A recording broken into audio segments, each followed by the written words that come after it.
ഈശോ മിശിഹായ്ക്ക് സ്തുതിയായിരിക്കട്ടെ. ഈശോ നമ്മളെല്ലാവരെയും സമ്മർദ്ദമായി അനുഗ്രഹിക്കട്ടെ. നമുക്ക് നമ്മുടെ നോമ്പുകാല ചിന്തകളിലേക്ക് കിടക്കാം. ഇന്ന് നമുക്ക് മത്തായിയുടെ സുവിശേഷത്തിലെ 4 അധ്യായത്തിലെ 5 മുതൽ 7 വരെയുള്ള തിരുവചനങ്ങൾ വായിക്കാം.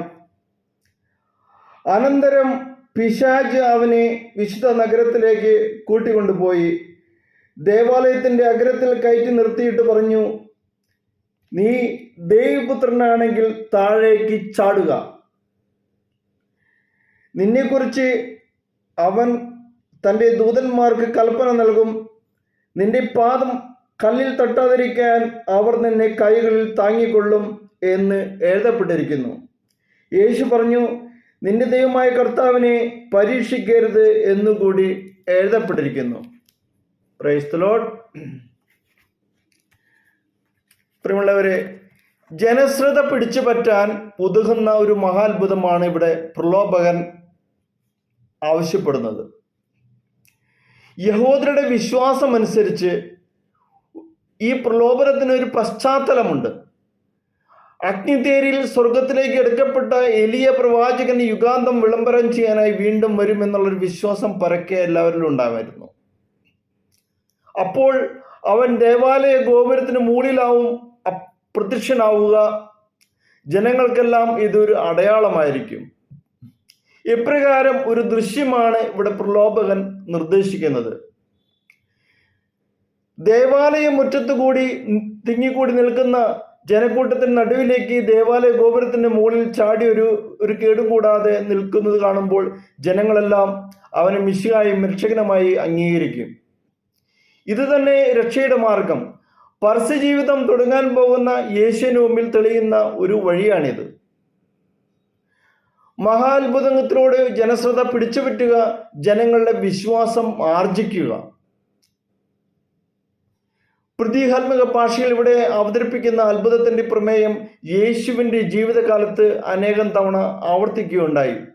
യഹൂദ നേതാക്കൾ യേശുവിനോട് പറഞ്ഞു, ഗുരു, നിന്നിൽ നിന്ന് ഒരു അടയാളം കാണാൻ ഞങ്ങൾ ആഗ്രഹിക്കുന്നു. 7 അപ്പം കൊണ്ട് 4000 പേരെ തീറ്റി തൃപ്തിയാക്കുന്നതിന് തൊട്ടു പിന്നാലെ ഫരിസേയർ വന്ന് അവനോട് തർക്കിക്കാൻ തുടങ്ങി.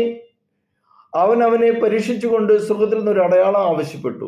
അവർക്ക് എപ്പോഴും അടയാളങ്ങളാണ് വേണ്ടത്. അപ്പത്തിൻ്റെ അത്ഭുതം കാണുകയും തിന്ന് തൃപ്തരാകും ചെയ്തിട്ടും മതിയാകാതെ നേതാക്കന്മാർ ചോദിച്ചു, ഞങ്ങൾ കണ്ട് വിശ്വസിക്കേണ്ടതിന് എന്തടയാളമാണ് നീ നൽകുക? യോഹന്നാന്റെ സുവിശേഷത്തിലെ 6 അധ്യായത്തിലെ 30 തിരുവചനം പറയാണ്, ഞങ്ങൾ കണ്ട് വിശ്വസിക്കേണ്ടതിന് എന്തടയാളമാണ് നീ നൽകുക? അവസാനം കുരിശിൽ നിന്ന് ഇറങ്ങി വരാൻ വെല്ലുവിളിച്ചവരും ആവശ്യപ്പെട്ട ഒരു അത്ഭുതമാണ്. നീ ക്രിസ്തുവാണെങ്കിൽ ഇറങ്ങി വരികാനും അവരും ആവശ്യപ്പെട്ടു. ഇതെല്ലാം പ്രലോഭനങ്ങളായി യേശു തിരിച്ചറിഞ്ഞു, തള്ളിക്കളഞ്ഞു.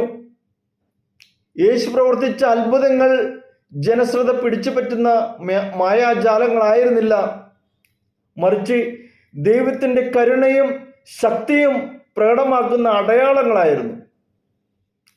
അതിൽ ഏറ്റവും വലിയ അടയാളമാണ് യേശുവിൻ്റെ കുരിശുമരണവും പുനരുത്ഥാനവും.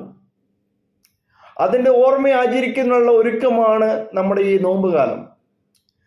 അത്ഭുതങ്ങൾക്ക് വേണ്ടിയുള്ള അമിത ദാഹത്തെ പ്രലോഭനങ്ങളായി തിരിച്ചറിയാൻ നോമ്പുകാലം നമ്മളെ സഹായിക്കണം.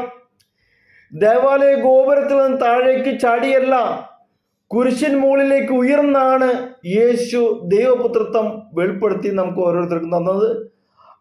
അതിലുകൂടിയാണ് താൻ ദൈവമാണെന്നുള്ള സത്യം മനുഷ്യരാശിക്ക് മനസ്സിലാക്കി കൊടുത്തത്. അല്ലെങ്കിൽ ജാലപതി കാണിച്ചുകൊണ്ടല്ല, അല്ലെങ്കിൽ മായാജാലങ്ങൾ കാണിച്ചുകൊണ്ടല്ല.